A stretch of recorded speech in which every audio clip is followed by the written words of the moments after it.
Ibu dan Bapak yang dirahmati Allah, mari kembali sepenuh hati kita menyampaikan puji dan syukur kepada Allah Subhanahu wa Ta'ala. Di mana pada pagi hari ini semata hanya atas izin dan rahmat Allah jualah. Bersama-sama kita telah dapat membaca, melantunkan, menyimak, serta mendengarkan pembacaan ayat-ayat suci Al-Quran yang bersama-sama kita mengawalinya dari ayat ke-107 sampai dengan ayat ke-111. Dan dengan demikian maka tuntas sudah kita membaca seluruh ayat-ayat sebanyak 111 ayat yang terdapat di dalam surah Yusuf ini. Mudah-mudahan atas segala ikhtiar, kesabaran, dan perjuangan di dalam kita menyiapkan diri dan kesungguhan melaksanakan pembacaan ayat-ayat suci Al-Quran ini, semoga Allah Subhanahu wa Ta'ala membukakan pintu rahmat, barokah, hidayah, dan ridhonya untuk kita semuanya. Nah, baiklah Bapak dan Ibu yang dirahmati Allah, boleh jadi kita bisa merasakan hal yang sama, bahwa ketika kita mengawali atau mengakhiri dalam pembacaan sebuah surah, apalagi ketika kita mendapati surah ke-12, surah Yusuf ini, yang Allah sebutkan pada ayat 3 adalah merupakan kisah terbaik yang terdapat di dalam Al-Quran. Dan betapa kemudian setelah kita menelusuri ayat demi ayat, betapa Allah Maha Pengasih, Allah Maha Penyayang, Allah Maha Bijaksana, Allah Maha Visioner, Allah Maha Pemberi Petunjuk, disampaikannya kepada kita semuanya dengan penuh kesabaran. Begitu detail dan rincinya pesan-pesan yang terdapat di dalam kisah Nabi Yusuf ini bersama ayahanda tercintanya Nabi Yakub alaihissalam, dan juga dengan saudara-saudaranya dan seluruh stakeholders dari Nabi Yusuf alaihissalam. Sehingga kalau misalnya kita perhatikan sesungguhnya hakikat dari keberadaan kisah pada surah Yusuf ini bukan hanya menceritakan tentang seseorang, tetapi sesungguhnya ini adalah refleksi dari situasi dan kondisi yang bisa berlangsung terus-menerus, termasuk kondisi yang kita hadapi sekarang ini. Bukankah stakeholders daripada Nabi Yusuf itu bisa kita dapati di dalam kehidupan kita sehari-hari? Bagaimana Nabi Yusuf melalui kisah yang kita dapat dalam surah Yusuf ini, Allah Subhanahu wa Ta'ala menggambarkan kepada kita semuanya stakeholder pertama yang terdekat dengannya adalah keberadaan ayah, mewakili sosok orang tua dalam hal ini, dan juga saudara-saudaranya. Maka inilah sebetulnya stakeholder pertama adalah pihak-pihak yang sangat mempengaruhi kehidupan pertama kali kita di dalam kehidupan ini. Bukankah awal interaksi kita di dalam kehidupan ini adalah dengan orang tua kita, dengan saudara-saudara kita? Begitu banyak potensi pembelajaran yang kita dapati dari keduanya. Namun secara bertahap-tahap Allah pun hantarkan kita satu persatu kepada stakeholder lainnya. Termasuk di dalamnya adalah para kafilah, para pedagang-pedagang itu. Kemudian berjumpa pula, kemudian kita dengan masyarakat yang lebih luas, sampai dengan kepada penguasa, sampai dengan keluarga penguasa, sampai dengan kroni-kroninya. Kemudian terdapat stakeholder pula, yaitu kelompok ibu-ibu dalam hal ini, yang diawali dengan istri Al-Aziz, istri sang pembesar, sampai dengan kelompok ibu-ibu lainnya. Dan kemudian dipertemukan pula dengan bagian dari masyarakat ketika berada di dalam penjara. Dan kemudian dengan stakeholders-nya, yaitu para pihak yang membutuhkan bantuan-bantuan dari sisi pangannya yang diladeni oleh Nabi Yusuf. Sehingga sesungguhnya aspek-aspek yang dialami, yang terdapat dalam kisah Nabi Yusuf ini adalah ketika kita refleksikan terhadap kehidupan kita sekarang, maka sesungguhnya Allah memberikan contoh dan petunjuk bagi kita bagaimana kita menjalani kehidupan sekarang ini dan mengambil referensi yang disajikan di dalam kisah Yusuf ini. Nah, Bapak dan Ibu, memang kita sudah berada pada ayat-ayat terakhir dalam surah Yusuf. Namun kita tidak meninggalkan surah Yusuf ini sejatinya. Apabila kita mampu mengambil nilai-nilai dan pesan-pesan yang terdapat di dalamnya, dan kemudian kita jadikan nilai-nilai kebaikan itu menjadi sesuatu yang melekat di dalam diri, menjadi pakaian dalam kehidupan kita sehari-hari. Maka boleh jadi kita telah berpindah kepada surah ke-13, surah Ar-Ra'd. Tetapi sesungguhnya surah Yusuf itu sudah melekat di dalam kehidupan kita. Betul-betul menjadi referensi ketika kita melakukan segala sesuatu, apalagi hal yang terkait dan reflektif dengan apa yang kita dapati dalam kisah ini. Mudah-mudahan Allah Subhanahu wa Ta'ala memberikan keberkahan bagi kita semuanya. Dan baiklah Bapak Ibu sekalian, bersama-sama kita menelusuri ayat-ayat terakhir dalam surah Yusuf ini.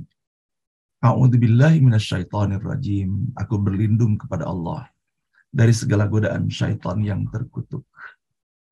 Bismillahirrahmanirrahim. Dengan menyebut nama Allah yang Maha Pengasih, lagi Maha Penyayang. Ayat ke-107.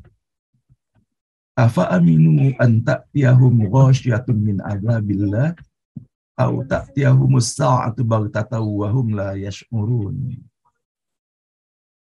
Merasa amankah mereka bila datang selubung berupa azab Allah atau hari kiamat yang datang tiba-tiba sedang mereka tidak sadar.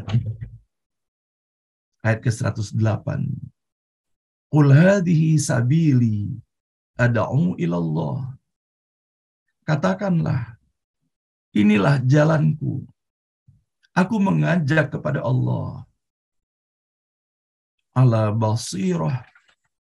basiratin ana wa manittaba'ani. Wa subhanallahi wa ma ana minal musyrikin.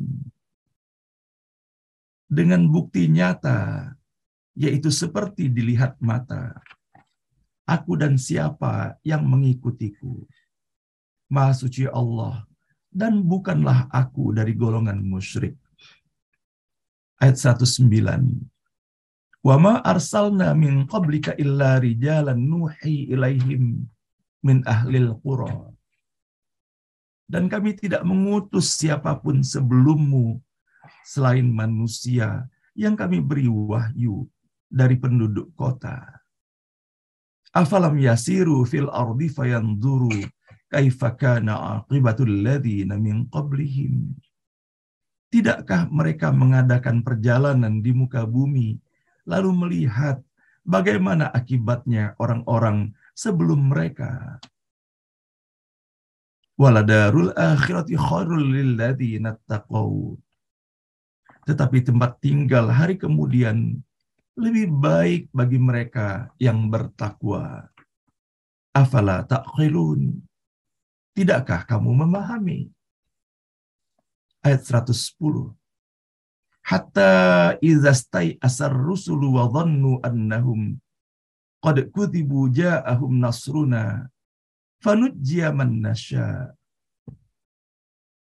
Hingga bila para rasul berputus asa dan mengira bahwa mereka sudah didustakan, pertolongan kami datang.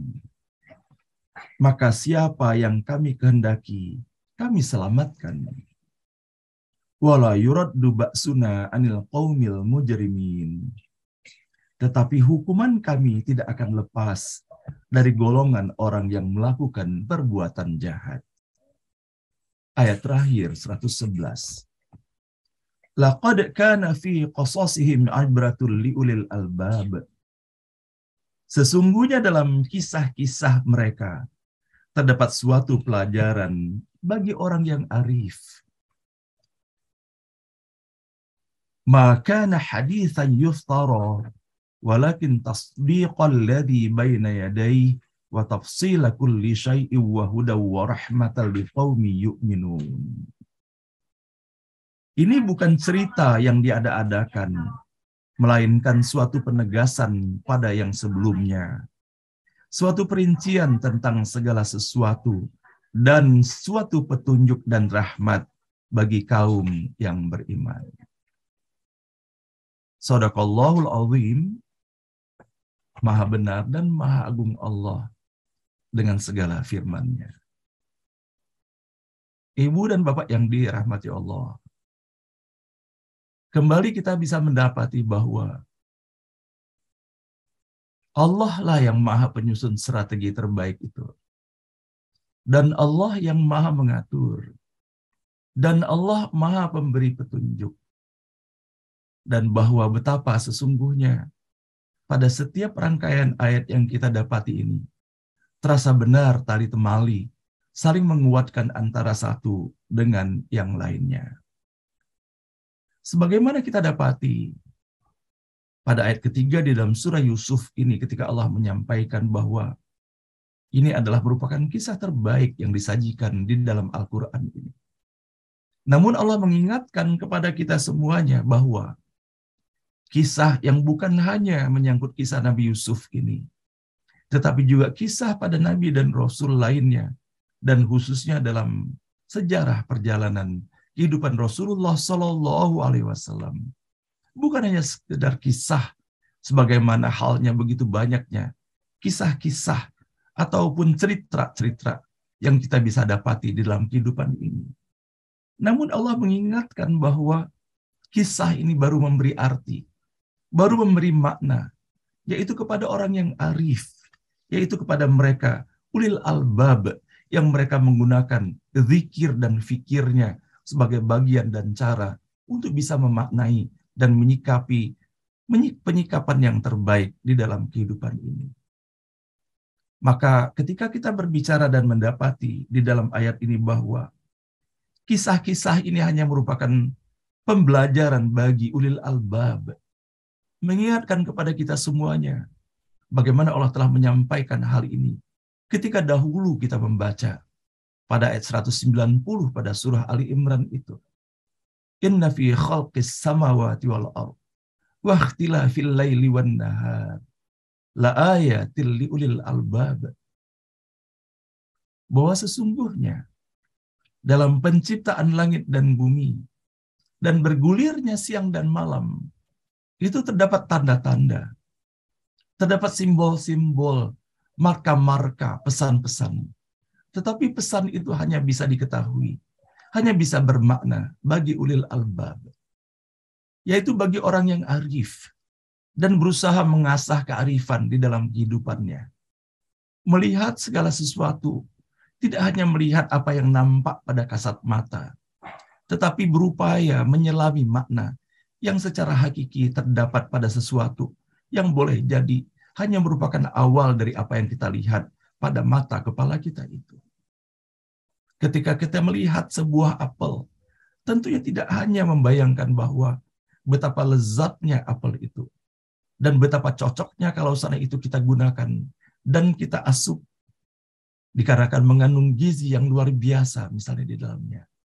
Maka apabila kita hanya bisa melihat buah apel hanya sebatas dari keindahan bentuknya, ataupun aromanya yang indah, ataupun kelezatan cita rasanya, maka hal itu baru sebatas fisikal semata. Padahal sesungguhnya kita mengetahui dan mendapati begitu banyaknya pesan-pesan yang disajikan di dalam Al-Quran ini. Dikarenakan Allah ingin menyampaikan pesan dan hikmah bagi kita semuanya. Dan bukankah kita semua termasuk seluruh alam semesta ini hanyalah merupakan etalase yang Allah hadirkan bagi kita semuanya, untuk kita bisa mengenal dan menyadari keberadaan Allah Subhanahu wa Ta'ala. Sebagaimana bisa kita dapat dalam hadis qudsi, Allah mengatakan bahwa Allah adalah sesuatu yang tersembunyi. Tetapi sesungguhnya tidak tersembunyi bukan berarti tidak bisa kita jumpai. Tetapi Allah memberikan kesempatan kepada kita untuk menelusurinya secara hakiki dengan tanda-tanda yang begitu banyaknya Allah hadirkan di dalam kehidupan kita ini. Maka sesungguhnya di dalam kita memohon kepada Allah agar kita tidak hanya membaca ayat-ayat di dalam surah Yusuf ini secara lisan semata yang bisa kita dengar ketika kita melafazkannya, dan tidak hanya menjadi konsumsi telinga kita ketika kita mendengarkan seseorang yang membacakannya. Namun kita memohon kepada Allah selain menjadi konsumsi dari akal dan pikiran kita, maka semoga pula Allah menjadikannya sebagai konsumsi hati kita ketika Allah hadirkan hikmah yang sangat mendalam di dalamnya. Bahwa betapa sesungguhnya yang kita telusuri dalam kehidupan ini adalah nilai-nilainya. Nilai-nilai apa sajakah yang merupakan nilai-nilai keteladanan pada diri Nabi Yusuf alaihissalam. Maka sepatutnya kita menginventarisasi sebanyak-banyaknya, walaupun boleh jadi dengan keterbatasan kita. Namun sesungguhnya melalui kisah ini, betapa kita bisa menuliskan satu persatu apa yang sesungguhnya merupakan ciri khas, yang merupakan bagian keindahan dan kemuliaan pada akhlak daripada Nabi Yusuf alaihissalam. Dan begitu pun ketika Allah menyajikan dan menghantarkan kepada kita keberadaan Nabi Yakub alaihissalam, maka sepatutnya kita bisa menginventarisir pula nilai-nilai apa yang terdapat yang merupakan keindahan akhlak dan keteladanan pada diri Nabi Yakub alaihissalam. Dan begitu pun pada stakeholders lainnya, pada Nabi Yusuf. Namun sepatutnya hal ini tidak terhenti di dalam kisah Nabi Yusuf semata. Bukankah Allah menjadikan kita di dalam kehidupan ini? Allah hadirkan Yusuf di dalam kehidupan kita.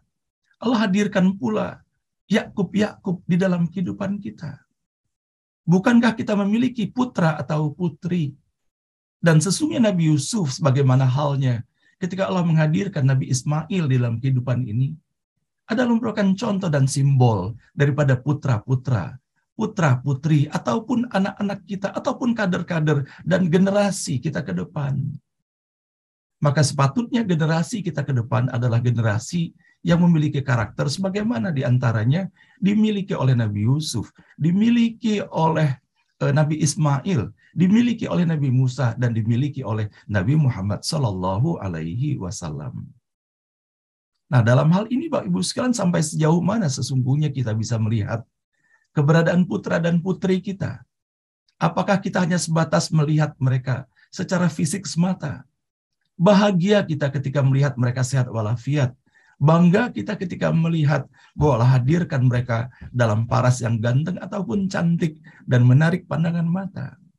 Atau begitu juga ketika kita melihat ayah kita, orang tua kita. Sejauh mana kita bisa melihat mereka? Apakah hanya sebatas secara fisik semata? Bahwa mereka telah berjasa memberikan rezeki kepada kita. Bahwa mereka telah berjuang untuk kita. Maka sesungguhnya semua ini adalah merupakan pangkal ataupun awal untuk bisa kita menelusuri lebih jauh lagi. Bahwa sesungguhnya ketika kita melihat putra-putri kita sehat walafiat, boleh jadi kita bersyukur ketika mendapati semuanya ini. Namun tidak cukup dengan itu. Bukankah Allah memberikan anugerah kepada kita? Sebagaimana Allah menyampaikan, "Huwallazi ansha'akum wa ja'ala lakumus sam'a wal absara wal af'idah." Allah telah menyampaikan bahwa Allah bukan hanya menciptakan kita secara fisik, tetapi Allah memberikan anugerah penglihatan dan pendengaran kepada kita. Dan kemudian Allah memberikan hati. Dan Allah mengingatkan bahwa qalilan ma tashkurun, bahwa sedikit sekali manusia bersyukur atas anugerah ini. Nah, boleh jadi Bapak Ibu sekalian yang dirahmati Allah, hal ini adalah peringatan bagi diri saya pribadi dan kita semuanya. Bukankah kita tidak bisa menghantarkan ucapan terima kasih kepada seseorang yang berada di seputar kita kalau seandainya kita tidak mengenal makna daripada apa yang telah diberikannya kepada kita? Maka begitu juga ketika kita boleh jadi masih minim sekali rasa syukur kita kepada Allah. Boleh jadi dikarenakan kita belum memahami hakikat daripada anugerah yang telah Allah berikan kepada kita semuanya. Dan sesungguhnya putra-putri yang dilahirkan, yang Allah hadirkan di dalam kehidupan kita, bukan hanya sekedar merupakan representasi daripada nikmat fisik ataupun nikmat biologis ataupun nikmat emosional di dalam kehidupan ini. Namun sesungguhnya kalau seandainya Allah izinkan dan Allah berikan kemudahan bagi kita semuanya, sebagaimana Rasulullah SAW mengingatkan, "Man arafa nafsahu faqad arafa rabbahu." Barang siapa mengenal dirinya, maka dia akan mengenal Tuhannya. Nah, mengenal diri kita adalah sepatutnya mengenal segala sesuatu yang melekat di dalam diri kita secara hakiki. Ketika kita melihat jari jemari kita misalnya, atau ketika kita memandangi kuku kita, melihat mata kita, betapa ketika kita mengalami sariawan saja Bapak Ibu, hanya satu butir sariawan, kita sudah gelisah dan kita mengalami kesakitan karenanya. Padahal sudah berapa panjang kehidupan ini yang Allah berikan kenikmatan tanpa adanya butir sariawan itu di lidah ataupun di mulut kita. Namun sampai sejauh mana pemahaman kita bahwa sesungguhnya kesehatan yang Allah berikan itu adalah nikmat Allah. Bukan dikarenakan semata kita menjaga diri dengan asupan yang baik, menikmati buah-buahan yang banyak, ataupun vitamin-vitamin yang cukup. Sesungguhnya Allah yang memberikan itu semua. Begitu pula halnya dengan keberadaan anak-anak kita ataupun keberadaan orang tua di seputar kita. Maka pada hakikatnya Allah menjadikan itu semuanya untuk bisa kita menelisik secara lebih mendalam lagi. Bahwa betapa sesungguhnya tidak ada campur tangan kita dalam hal ini. Betapa Allah yang Maha Kuasa mengatur yang telah menciptakan diri kita, anak-anak dan keturunan kita, orang tua kita, saudara-saudara kita semuanya. Maka sepatutnya di dalam kita mendapati, khususnya dalam kisah Nabi Yusuf ini, bahwa bagaimana Nabi Yusuf dan Nabi Yakub alaihissalam yang Allah berikan kemuliaan kepada keduanya. Bukankah di antara apa yang mereka lakukan, tidak putus-putusnya mereka menempatkan diri dalam posisi terbaiknya kepada Allah Subhanahu wa Ta'ala. Dan termasuk pula di antaranya menggantungkan diri kepada Allah dengan mengantarkan doa sebanyak-banyaknya kepada Allah Subhanahu wa Ta'ala. Sebagaimana kita mendengarkan kemarin Bapak dan Ibu, telah hadir bersama-sama kita Ustadz Hamdan kemarin berbicara tentang makna dan filosofi daripada doa. Maka sejak Nabi Adam alaihissalam sampai dengan Nabi Muhammad sallallahu alaihi wasallam tidak putus dengan doa itu. Nabi Adam selalu berdoa. Begitu juga para nabi dan rasul yang lainnya, dan khususnya Nabi Muhammad sallallahu alaihi wasallam. Dan begitu banyak doa-doa yang telah dihantarkan, diajarkan, dan disampaikan kepada kita. Melalui ayah dan ibu kita, melalui guru-guru kita, melalui ulama kita. Baik yang secara langsung dan secara khusus, ataupun kita dengarkan misalnya dari pergaulan kita sehari-hari. Dan betapa pula misalnya kita terkagum-kagum ketika seseorang itu memiliki akhlak yang mulia di dalam kehidupannya. Memiliki kepedulian bukan hanya kepada dirinya, kepada keluarganya, kepada masyarakatnya, dan kepada seluruh alam semesta ini. Maka semoga Bapak dan Ibu yang dirahmati Allah, ketika kita beralih insya Allah esok hari memasuki surah 13 surah Ar-Ra'd, semoga Allah hadirkan keseksamaan bagi kita semuanya untuk menginventarisir nilai-nilai apa saja yang telah kita dapati sebagai teladan dari akhlak dan keindahan akhlak Nabi Yusuf alaihissalam, Nabi Yakub alaihissalam. Dan begitu pun sebaliknya, karakter-karakter tidak terpuji apa saja pula yang kita dapati dalam kisah Nabi Yusuf ini, yang direpresentasikan oleh orang-orang yang menjadi bagian daripada orang-orang yang terkait dan terlibat dalam kehidupan Nabi Yusuf alaihissalam. Boleh jadi di antara sifat-sifat tidak terpuji, baik yang kita dapati pada saudara-saudaranya Nabi Yusuf, ataupun para pedagang-pedagang itu yang hanya mengedepankan nilai-nilai materi semata. Hilang kepekaannya, kepeduliannya bahwa sepatutnya anak kecil ini diberikan pertolongannya, bukan diperdagangkan. Dan begitu juga Bapak Ibu sekalian, bagaimana tidak indahnya akhlak daripada istri Al-Aziz itu. Dan bagaimana kemudian komplotan ibu-ibu yang lainnya, ibu-ibu pejabat itu. Bukan menyantuni, tetapi mereka bersekongkol bahkan sampai dengan menjebloskan Nabi Yusuf alaihissalam ke dalam penjara itu. Maka begitu banyak sesungguhnya Allah menghadirkan selalu dua sisi kebaikan dan sisi keburukan. Maka di sinilah Bapak Ibu sekalian yang dirahmati Allah. Termasuk ketika kita membaca Al-Fatihah pun, bukankah kita memohon kepada Allah, ihdinas siratal mustaqim. Berikan petunjuk kepada kami ya Allah jalan yang lurus, dan semoga kita istiqomah di dalam menjalani dan menelusurinya. Siratal ladzina an'amta alaihim, yaitu jalan-jalan yang dilalui oleh orang-orang yang Allah berikan nikmat kepada mereka. Yaitu termasuk pula di antaranya jalan-jalan dan cara hidup yang telah dilakukan oleh Nabi Yusuf alaihissalam dan Nabi Yakub alaihissalam. Ghairil maghdubi alaihim, bukan jalan yang dimana Allah murka kepada mereka. Waladhdallin, dan Allah sesatkan mereka. Itulah yang kita dapati pula bahwa betapa banyak karakter tidak terpuji, berkhianat, berdusta, tidak setia, terdapat pula di dalam surah Yusuf ini kita bisa mendapati hal itu.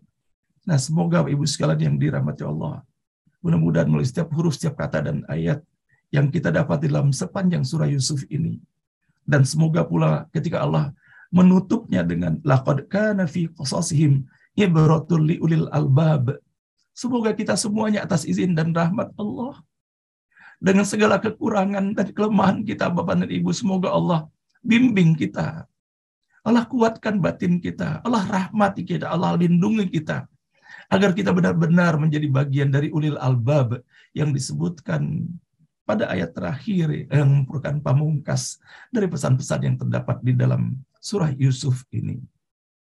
Shadaqallahul azim, maha benar dan maha agung Allah dengan segala firman-Nya. Mudah-mudahan melalui setiap huruf, setiap kata dan ayat yang kita baca di pagi hari ini terus menjadi cara kita, Bapak dan Ibu, untuk beristighfar, mohon ampun kepada Allah Subhanahu wa taala atas segala dosa dan kesalahan yang telah kita lakukan, kebodohan dan kelalaian dan maksiat kepada Allah yang telah kita lakukan pada hari kemarin dan hari-hari sebelumnya. Seraya pula kita berdoa dan memohon kepada Allah semoga melalui setiap huruf, setiap kata dan ayat yang kita baca pada pagi hari ini dan hari-hari sebelumnya, semoga Allah membukakan pintu rahmat, barakah dan hidayahnya untuk kita semuanya. Amin ya rabbal alamin.